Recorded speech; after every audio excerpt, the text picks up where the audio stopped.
হে আবু যর, কোন আমার উম্মত আল্লাহর কোন বান্দা মুসলমান বান্দা বান্দি সুন্দরভাবে ওযু বানায়া 5 ওয়াক্ত নামাজ যখন আদায় করবে, 5 ওয়াক্ত নামাজ আদায় করলে এই যে গাছের মধ্যে ঝাঁকুনি দেওয়ার পরে যেরকম ভাবে ঢালের মধ্যে ঝাঁকুনি দেওয়ার পরে পাতাগুলো ঝরঝর করে পড়ে গেছে, কোন আল্লাহর বান্দা যখন 5 ওয়াক্ত নামাজ আদায় করবে তার জীবন জিন্দেগি থেকে এই গাছের পাতার মতো গুনাহগুলো ঝরে পড়বে। সুবহানাল্লাহ। এই জন্য বলছিলাম যে নামাজ আদায় করলে গুনাহ মাফ হয়। সুবহানাল্লাহ বলেন। নামাজ আদায় করলে গুনাহ মাফ হয়। পয়গম্বর আরো বলেন, কোন ব্যক্তির বাড়ির সামনে যদি একটা জলাশয় থাকে বা পুকুর থাকে, আর আইতুম লাউ আন্না নাহরান বিবাবি আহাদিকুম ইয়াগতাসিলু ফীহি কুল্লা ইয়াউমিন 50 হাল ইয়াবকা মিন দারনিহি শাই ক্বালু লা ইয়াবকা মিন দারনিহি শাই ক্বালা ফাযালিকা মাসালুস সালাওয়াতিল 50 ইয়ামহুল্লাহু বিহিন্নাল খাতায়া। পয়গম্বর হাদিসের মধ্যে বলেন, কোন ব্যক্তির বাড়ির সামনে যদি একটা জলাশয় বা পুকুর থাকে বা একটা নহর বা নদী থাকে, আর ওই নদীতে যদি ওই ব্যক্তি দৈনিক 5 বার গোসল করে, দৈনিক 5 বার গোসল করলে তার শরীরে কোনো ময়লা থাকতে পারে? সাহাবীরা বলেন, ক্বালু লা ইয়াবকা মিন দারনিহি শাই। হে আল্লাহর রাসূল, কোন ময়লাই থাকতে পারে না। নবীজি বলেন, কোন ব্যক্তি যদি দৈনিক 5 ওয়াক্ত নামাজ আদায় করে, আমার আল্লাহ তাআলা তার জীবনের জিন্দেগিতেও কোনো গুনাহ রাখতে পারে না। সুবহানাল্লাহ। তাহলে নামাজ আদায় করলে কি মাফ হয়? জোরে বলেন। গুনাহ মাফ হয়। কেমনে গুনাহ মাফ হয়? সর্বশেষ আরেকটা কথা বলি, আল্লাহুম্মা ইন্নী যালামতু নাফসি যুলমান কাসীরান ওয়া লা ইয়াগফিরুয যুনুবা ইল্লা আনতা ফাগফিরলি মাগফিরাতাম মিন ইনদিক ওয়ারহামনি ইন্নাকা আনতাল গফুরুর রহিম। এটা নামাজের কোথায় পড়ে? 2 রাকাত বিশিষ্ট নামাজ হলে শেষ বৈঠকে পড়ে, ঠিক কিনা? সর্বপ্রথম তাশাহুদ পড়ে, তারপরে দুরূদ শরীফ পড়ে, তারপরে দুআয়ে মাসুরা, এটাকে দুআয়ে মাসুরা বলা হয়। 4 রাকাত বিশিষ্ট নামাজ হলে সর্বশেষ পড়ে, কথা ঠিক কিনা? দ্বিতীয় বৈঠকে আল্লাহুম্মা ইন্নী যালামতু নাফসি, বান্দা যখন নামাজ আদায় করে নামাজের ভিতরে বলে, আয় আল্লাহ ইন্নী যালামতু নাফসি যুলমান কাসীরা, আমি যালামতু নার মানে আমি জুলুম করছি। বান্দা গুনাহ করলে গুনারে জুলুম বলা হয়। গুনারে কি বলা হয়? তার মানে নিজের উপরে জুলুম করছে, অত্যাচার করছে, অবিচার করছে। কারণ আল্লাহ তো গুনাহ করার জন্য পাঠায় নাই। আল্লাহ বলতেন, কুল্লু নাফসিম বিমা কাসাবাত রহিনা। আল্লাহ তাআলা প্রত্যেকটা মানুষের জীবন জিন্দেগি আল্লাহ এগ্রিমেন্ট দিছেন, রেহেন দিছেন, বন্ধক দিছেন। এগ্রিমেন্ট কেমনে দিছেন? কিছু টাকার বিনিময়ে আপনি জায়গায় এগ্রিমেন্ট দেন না, বন্ধক দেন না, রেহেন দেন না। তাহলে রেহেন শব্দটা হলো আরবি, তার বাংলা হলো বন্ধক। আমাদের আঞ্চলিক ভাষায় বলা হয় এগ্রিমেন্ট। আমার আল্লাহ তাআলা আপনার আমার জীবন জিন্দেগি এগ্রিমেন্ট দিছেন, বন্ধক দিছেন। কারণ কি? আমার আল্লাহ তাআলা যখন আপনাকে আমাকে বলেছিলেন, যেদিন আপনার আমার রূহ আল্লাহ তৈরি করছিল, ওই দিন আল্লাহ প্রশ্ন করছিলেন, আলাস্তু বিরাব্বিকুম, আপনি আমি প্রত্যেকের রূহ সমস্যারে বলেছিল ক্বালু বালা। তার মানে আল্লাহ বলছেন, আলাস্তু বিরাব্বিকুম, আমি কি তোমাদের প্রভু নই? আমি কি তোমাদের প্রভু নই? প্রশ্ন করেছিলেন আল্লাহ। আপনি আমি বলেছিলেন ক্বালু বালা, হ্যাঁ। ক্বালু নাম বললেই হইতো, নাম হতো হ্যাঁ, কিন্তু ক্বালু বালা অকাট্যভাবে দলিল দিয়ে এমন ভোট দিয়েছি, এমন সাপোর্ট দিয়েছি, এমন কথাই বলছি আল্লাহ ক্বালু বালা, হ্যাঁ। অস্বীকার করার কোনো জায়গা নাই, কোনো রাস্তা নাই। ক্বালু বালা, হ্যাঁ আপনি আমাদের রব, আপনি আমাদের প্রভু। এই কথাটা স্বীকার করলাম কিসের কারণে? আমার আল্লাহ তাআলা এই কথাটা কিসের কারণে স্বীকার নিলেন? আমার আল্লাহ বলছিলেন, বান্দা দুনিয়াতে যায় কি করবা? আপনি আমি প্রত্যেকটা মানুষ বলেছিলাম নেকের কাজ করব, এখন এসে কি করতেছি? গুনাহের কাজ, কথা ঠিক কিনা? এখন আপনি আমি কি করতেছি? গুনার কাজ করতেছি। অথচ আমার আল্লাহ কি বলছিলাম, আল্লাহ দুনিয়ার জীবনে যাইয়া, দুনিয়ার জিন্দেগিতে যাইয়া নেকের কাজ করব, ভালো ভালো কাজগুলো করব। এই কথা বলে আমার আল্লাহ তাআলার কাছে জীবনটা, এই যে জানটা, নফসটা, জীবনের লাইফটা, হায়াতটা আমার আল্লাহ তাআলার কাছে এগ্রিমেন্ট রাইখা আসছি, বন্ধক রাইখা আসছি। কিন্তু এখন যখন মসজিদে আজান দেয়, তখন তো আমি আপনি মসজিদে যাই না, কথা ঠিক কিনা? শুনে বলেন। আজান কানে শুনিয়া কেমনে থাকো ঘুমায়া, আজান কানে শুনিয়া কেমনে থাকো বসিয়া, নামাজের লাগিয়া কি তোর মোটেও মায়া লাগে না, নামাজের লাগিয়া কি তোর মোটেও মায়া লাগে না। চিন্তা করে দেখো না কবরে কি যাইবা না, যেই কবরে আল্লাহ ছাড়া বন্ধু কেহ থাকবে না। চিন্তা করে দেখো না কবরে কি যাইবা না। এ দুনিয়ায় সবই পর, কবর যে তোর আসল ঘর, এ দুনিয়ায় সবই পর, কবর যে তোর আসল ঘর। কেমনে সে তাই থাকবি পরে শুধুই মাটির বিছানা,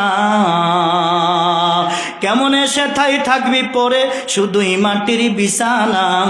চিন্তা করে দেখো না কবরে কি যাইবা না। দিলে বড়া অহংকার, চিনো না আজ খুদার ঘর, ঠিক কিনা? দিলে বড়া অহংকার, চিনো না আজ খুদার ঘর। নামাজের লাগিয়া কি তোর মোটেও মায়া লাগে না, নামাজের লাগিয়া কি তোর মোটেও মায়া লাগে না। চিন্তা করে দেখো না কবরে কি যাইবা না, যেই কবরে আল্লাহ ছাড়া বন্ধু কেহ থাকবে না। চিন্তা করে দেখো না কবরে কি যাইবা না। কবরে যাওয়া লাগবে না, লাগবে না? আরো জোরে বলেন, চিল্লায় বলেন, কবরে যাওয়া লাগবে না, লাগবে না? কবরে যাওয়ার পরে কি হবে? মার রব্বুকা ওয়া মা দীনুকা ওয়া মান নাবিয়ুকা। তোমার রবকে, তোমার রবকে যদি দুনিয়ার ভিতরে বান্দা নামাজ আদায় করে, নামাজের ভিতরে রবের শিকার আছে, বিস্তারিত আলোচনা করার সময় নেই। আমার আল্লাহ কোরআনের মধ্যে বলেন আলহামদুলিল্লাহি রাব্বিল আলামিন। আল্লাহু আকবার। তোমার রবকে, কবর তো রবি জিগাইব না আল্লাহ জিগাইব? তোমার আল্লাহকে এই প্রশ্ন করবো? মার রব্বুকা, তোমার রবকে। বান্দা কি বলবে? রব্বি আল্লাহ। যদি নামাজ আদায় করে থাকে, যদি বান্দা আল্লাহ ভক্ত হয়ে থাকে, আল্লাহর ইবাদত করে থাকে, আল্লাহর রেজামন্দি কামনা করে থাকে, তাহলে তো বলবে রব্বি আল্লাহ। তাহলে যে ব্যক্তি নামাজ আদায় করবে দাঁড়ানো অবস্থায়, ওই ব্যক্তি রবকে রব বলে স্বীকার করে, রুকু অবস্থায় বলে সুবহানা রাব্বিয়াল আযীম। সিজদারত অবস্থায় কি বলতেছে? সুবহানা রাব্বিয়াল আলা। এই যে দাঁড়ায়া রবকে রব স্বীকার করলো, অর্ধ দাঁড়ানো অবস্থায় রবকে রব স্বীকার করলো, শোয়া অবস্থায় তার মানে সেজদারত অবস্থায় রবকে রব বলে স্বীকার করেছে। এখন এই স্বীকারেও কিন্তু হয় নাই। এখন বান্দা নিজে নিজে চিন্তা ফিকির করলো, আল্লাহুম্মা ইন্নী যালামতু নাফসি যুলমান কাসীরা। আয় আল্লাহ, নিজের উপরে অত্যাচার করেছি, জুলুম করেছি। নামাজ আদায় করার কথা, আল্লাহর ইবাদত গুলো আদায় করার কথা, কিন্তু আল্লাহ নফসের দুকার মধ্যে পড়িয়া, শয়তানের দুকার মধ্যে পড়িয়া নামাজ তো পড়ি নাই। আল্লাহ তোমারে বুইলা গিয়েছিলাম মাবুদ রে, এখন মনে হয়ে গেছে এখন তো তোমার দরবারে হাজিরা দিছি গো আল্লাহ। আল্লাহুম্মা ইন্নী যালামতু নাফসি। আয় আল্লাহ, নিজের উপরে জুলুম করেছি, গুনাহ করতে করতে নিজের উপরে অত্যাচার করেছি, এমন জুলুম করেছি আল্লাহ, যুলমান কাসীরা, যুলমান কাসীরা। কাসীর মানে অধিক পরিমাণে জুলুম, অধিক অধিক অধিক, যার কোনো সীমা নাই, সীমাহীন জুলুম নিজের উপরে করেছি গো আল্লাহ। যুলমান কাসীরা ওয়ালা ইয়াগফিরুয যুনুবা, আল্লাহ ওয়ালা ইয়াগফিরুয যুনুবা। আল্লাহর কাছে বলতেছে, আল্লাহ তুমি ছাড়া আমার গুনাহ ক্ষমা করার কেউ নাই, তুমি ছাড়া আমার গুনাহ ক্ষমা করার আর কেউ নাই। ওয়ালা ইয়াগফিরুয যুনুবা ইল্লা আনতা। মাবুদ রে, তোমার দরবারে হাজিরা দিছি, ফাগফিরলি, অতঃপর তুমি আমারে ক্ষমা করে দাও। মাগফিরাতাম মিন ইনদিকা, তোমার ক্ষমার জন্যই তো তোমার কাছে আইসা হাজিরা দিছি। আল্লাহু আকবার। মাবুদ রে, আর কত স্বীকার করবো রে মাবুদ? কানে ধরে বলছি আল্লাহু আকবার। আল্লাহ রে, কানে ধরে বলছি, খাড়ায়া তার করার পরে তোমারে রব বলে স্বীকার করছি, রুকুতে যায় তোমারে রব বলে স্বীকার করছি, সিজদাতে যায় তোমাকে রব বলে স্বীকার করছি। মালিক রে, তারপরে কি তোমার দয়া লাগে না? তোমার কি মায়া লাগে না? মাবুদ রে, তারপরে বৈশা বৈশা নিজের উপরে নিজের এতটা তিরস্কার করতেছি রে আল্লাহ। তোমার কুদরতি পায়ে সিজদা দিলাম, তোমার কুদরতি পায়ে দইরা দইরা নিজের ক্ষমার জন্য তোমার কাছে আমার আত্মা শুভা দিলাম রে মালিক। যদিও আমি দেখি না, তুমি তো আমারে দেখো আল্লাহ, আমার দিলের হালত দেখো। আল্লাহু আলিমুন বিযাতিস সুদূর। অহংকার নিয়ে তো দাঁড়াই নাই আল্লাহ, যদি অহংকার নিয়ে দাঁড়াই তারপরও আমারে ক্ষমা করে দাও, অহংকার থেকে তুমি মুক্ত করো। কারণ কোনো কিছু কিছু মানুষ আছে যেই মানুষগুলো নামাজ পড়লেও অহংকারী হয়, কারণ নিজের বুঝাইছে আমি নামাজি, কথা ঠিক কিনা? যেই মানুষটার ভিতরে নামাজ পড়ার পরে অহংকার প্রকাশ পাবে, আল্লাহ ওয়াইল নামক দুজকে রাখবেন, ফাওয়াইলুল লিল মুসাল্লিন। আল্লাহু আকবার। এমন কিছু মুসল্লি আছে যেই মুসল্লিগুলো নামাজ আদায় করার পরেও ওয়াইল নামক দুজকে যাবে, জাহান্নামে যাবে। তার মানে অভিশপ্ত দুজক, জাহান্নামের মধ্যে যাবে। নামাজ পড়াও, নামাজ পড়ার সময় অহংকার করা যাবে না। নামাজ পড়ার সময় একমাত্র আমার রব্বে কারীম, আমার আল্লাহর সন্তুষ্টের জন্যই পড়া লাগবে, কথা ঠিক কিনা? তাহলে নামাজ পড়ার দরকার আছে না নাই? নামাজ পড়লে কি মাফ হয়? আরো জোরে বলেন, কি মাফ হয়? আল্লাহুম্মা ইন্নী যালামতু নাফসি যুলমান কাসীরা। পাইলেন তো অর্থ? এতদিন তো খালি নামাজই পড়লাম, অর্থ তো জানলাম না। আজকে তো অর্থ জানলেন। আল্লাহ, আমি নিজের উপরে জুলুম করলাম, গুনাহ করে নিজের উপরে জুলুম করছি, অধিক জুলুম, অনেক জুলুম করছি। ফাগফিরলি মাগফিরাতান ওয়ালা ইয়াগফিরুজ যুনুবা। আল্লাহ, তুমি ছাড়া আমারে ক্ষমা করার আর কেউ নাই। ফাগফিরলি, অত বড় আল্লাহ, তুমি আমারে ক্ষমা করে দাও। মাগফিরাতাম মিন ইনদিকা, তোমার ক্ষমার জন্যই তো তোমার কাছে হাজিরা দিছি গো আল্লাহ। সুবহানাল্লাহ। তোমার ক্ষমার জন্যই তো মাওলা তোমার কাছে হাজিরা দিছি, আল্লাহ আমার মাফ করে দাও। পয়গম্বর হাদিসের ভিতরে বলেন, যে ব্যক্তি 5 ওয়াক্ত নামাজ আদায় করবে, 1 নাম্বার আমার আল্লাহ তার রিজিকের অভাব দূর করে দিবে। সুবহানাল্লাহ। রিজিকের মধ্যে বরকত দিবে, রিজিকের মধ্যে বরকত। আমার আল্লাহ বলেন, ওয়ামান আ'রাদা আন যিকরি ফাইন্না লাহু মাঈশাতান দানকাও ওয়া নাহশুরুহু ইয়াওমাল কিয়ামাতি আ'মা। আল্লাহু আকবার। আপনাদের কষ্ট হইতেছে? শেষ করে দিব? আরেকটু চলুক। হ্যাঁ, মাশাআল্লাহ মাশাআল্লাহ বাবা, মাশাআল্লাহ। দোয়া করতে থাকেন যেন আল্লাহ আমাকে এবং আপনাদেরকে সবাইকে আমলের জন্য কিছু নসিহত বের করে দেয়। আমিন বলেন। খালি কান সুখ করার জন্য না, আল্লাহ যেন আমারও আমলের জিন্দগিতে কবুল করে, আপনাদেরও জন্য কবুল করে। আমিন বলেন। আমি আপনাদের পরিচিত মানুষ, আমি অনেকবার আসছি এদিকে, আপনারা অনেকেই দেখছেন। আমার আল্লাহ তাআলা বলেন, ওয়ামান আ'রাদা আন যিকরি ফাইন্না লাহু মাঈশাতান দানকাও ওয়া নাহশুরুহু ইয়াওমাল কিয়ামাতি আ'মা। আমি কিন্তু সময় দেখে বয়ান করি না, কথাটা মনে হয়েছে বলে ফেলাই। আমার 1.5 ঘন্টা 2 ঘন্টা 2.5 ঘন্টা বয়ান খুব কমই হয়, অর্থাৎ বেশিরভাগই হয়, আর সাথে কমই হয়। আমি 1 ঘন্টা বা 1.5 ঘন্টা বা এরকম বয়ান আর দেখবো, সময় কোন সময় যায় এইগুলো চিন্তা আমার ভিতরে নাই।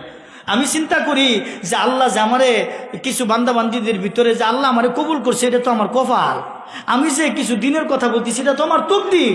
কের হেডাম, কের আবার আমারে তালি দিব, জোড়া তালি দিব, আমার পিছনে খেদমত করবো, এই করবো, এটা কেন? আল্লাহ যে আমারে যে দিনের কথা বলাইতেছে, এটাই তো সবচেয়ে বড়, এটাই তো সবচেয়ে বড়। এর জন্য আমি কিছু কিছু জিনিস আছে, আমি অন্যদের মতো না, আমি এগুলো পছন্দ করি না। আমার কথা হলো, আল্লাহ যে আমারে দিয়া কথা বলাইতেছেন, কথাই কথা মনে হয়েছে আল্লাহ কোরআনে বলতেছেন। এই আয়াতগুলো পাইছি দেখে তো নিজের চিন্তা করতেছি, একটু ভাঙ্গে ফেলাই।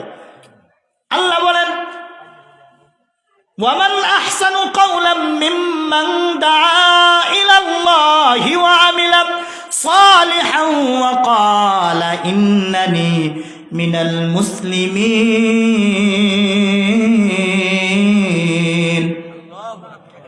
আমার আল্লাহ বলেন, ওয়ামান আহসানু কাওলাম মিম্মান দাআ ইলাল্লাহ। তার কথার চাইতে আর কার কথা ভালো হতে পারে? তার কথার চাইতে কার কথা উত্তম হতে পারে? যেই ব্যক্তি দাঈ ইলাল্লাহ, তার মানে আল্লাহর দিকে ডাকে, রবের দিকে ডাকে। সুবহানাল্লাহ। তার কথার চাইতে আর কার কথা ভালো হতে পারে? যে ব্যক্তি নিজে আল্লাহর রবের দিকে ডাকে আর দাঈ ইলাল্লাহ ওয়া আমিলা সালিহা, রবের দিকে ডাকে এবং নিজে নেক কাজ করে আর বলে ওয়াকালা ইন্নানি মিনাল মুসলিমিন, আয় আল্লাহ আমি একজন সাধারণ মুসলমান। অহংকারী না, কারণ আল্লাহ তো কবরে জিগাইব ইয়া আইয়ুহাল্লাযীনা আমানুত্তাকুল্লাহা হাক্কা তুকাতিহি ওয়া লা তামুতুন্না ইল্লা ওয়া আনতুম মুসলিমুন।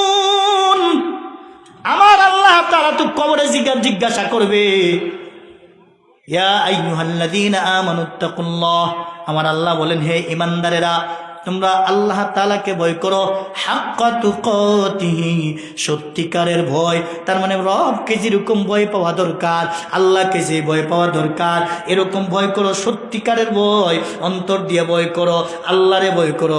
ওয়ারেন্টের আসামি যদি থাকে, পুলিশ দেখলে কেমন ভয় পায়, এরকম ভয় নেই, তার চাইতে বেশি ভয় করো। কারণ আজান দিলে দৌড়ায় মসজিদের দিকে যাও, নেক কাজের দিকে যাও। দাওয়াতে তাবলীগের মানুষগুলো যদি দাওয়াতে তাবলীগের জন্য 3 দিনের জন্য, 1 চিল্লার জন্য, 3 চিল্লার জন্য, 1 সালের জন্য যদি বলে, তাহলে বের হয়ে যাও। কথা ঠিক কিনা সেটা বলেন? আল্লাহর ভয় করে বেরিয়ে যাও। ওয়ালা তামুতুন্না ইল্লা ওয়া আনতুম মুসলিমুন। আমার আল্লাহ তাআলা বলেন ততক্ষণ পর্যন্ত মৃত্যুবরণ করবা না যতক্ষণ পর্যন্ত পরিপূর্ণ মুসলমান না হইতে পারবা। আল্লাহ কি বলছেন? ততক্ষণ পর্যন্ত মরো না যতক্ষণ পর্যন্ত পরিপূর্ণ মুসলমান। আল্লাহ তো বলে নাই এমপি হইয়া কবর আসবা, আল্লাহ বলে নাই হাফেজ হইয়া, বক্তা হইয়া, আলেম হইয়া, মুফতি হইয়া, বড় বড় আল্লাহর ওলি হইয়া, তারপরে এমপি মন্ত্রী হইয়া, পুরা পৃথিবীর রাষ্ট্রপ্রধান হইয়া তারপরে কবর আইবে। এই কথা কি আল্লাহ কইছে? তাহলে আল্লাহ কি কইছে? মুসলমান হইয়া কবরে যাওয়ার জন্য। মুসলমান কাকে বলে? যে সবচেয়ে বেশি আত্মসমর্পণ করে, নিজেকে আত্মসমর্পণ করে। আমরা যখন গরু দিয়ে হাল চাষ করতাম, তখন গরুর কাঁধের মধ্যে কি দিত? জোয়াল। মাশাআল্লাহ, এখনো ভুলি নাই আমরা। তাহলে গরুর কাঁধের মধ্যে কি দিত? জল দিত। জল যখন গরুর কাঁধের মধ্যে দিত, গরু খেতে গেলেই বুঝতো যে আমার কান তো জল দিব। তখন জল নেওয়ার সময় কি কান লাড়াচাড়া করতো না? যেটা নেওয়ার পরে তখন মাথাটা ঠেলে দিছে না? হ্যাঁ, দিছে না? দিছে না? দিছে না? দিছে না? গরুর কথাটাই বলি।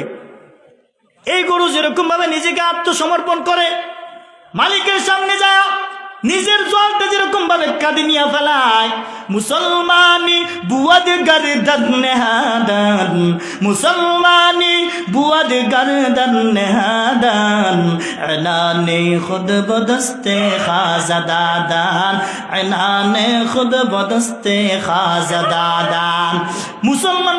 মুসলমান তো তাকেই বলা হয় যে তার রবের, যে তার মালিকের সমস্ত ফরমান, সমস্ত বিধিবিধান মাথা নত করে আল্লাহ, সমস্ত বিধিবিধান, এটারও না বলে মুসলমান। সুবহানাল্লাহ বলেন। এই জন্য আমার আল্লাহ বলেন দাঈ ইলাল্লাহ কাকে বলে?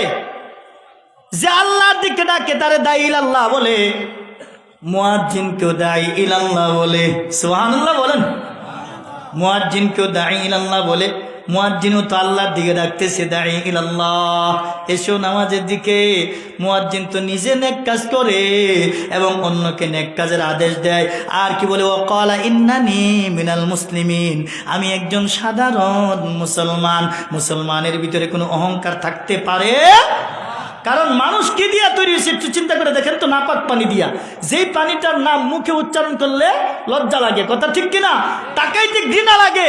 যেই পানিটা শরীর থেকে বের হয়ে গেলে যেই জায়গায় লাগবে ওই জায়গার দোয়া ফরজ হয়ে যায়, গোসল ফরজ হয়ে যায়। ওই জায়গা নাপাক, কাপড় নাপাক, স্থান নাপাক, সব নাপাক। এরকম নাপাক জিনিস দিয়ে আল্লাহ মানুষ বানাইছে, কথা ঠিক কিনা? বেপেদার ফর জন্দে পয়দা উকুনার, বেপেদার ফর জন্দে পয়দা উকুনার, তিফলেরা দার মাহদে গুয়া উকুনার, তিফলেরা দার মাহদে গুয়া উকুনার। আল্লাহু আকবার। তামাম পৃথিবীর কোনো আর্টিসিয়ানের ক্ষমতা নাই, পানির ভিতরে নকশা করবে, পানির ভিতরে নকশা। এই যে চেয়ারের ভিতরে কাঠের মধ্যে নকশা করে সুন্দর দামি চেয়ার বানাইছে, টি টেবিল বানাইছে, ড্রেসিং টেবিল বানায়, ডাইনিং টেবিল বানায়, সোফা বানায়, আলমারি বানায়, খাট বানায়, এত সুন্দর সুন্দর বুক সেলফ বানায়, কত কিছু বানাইছে।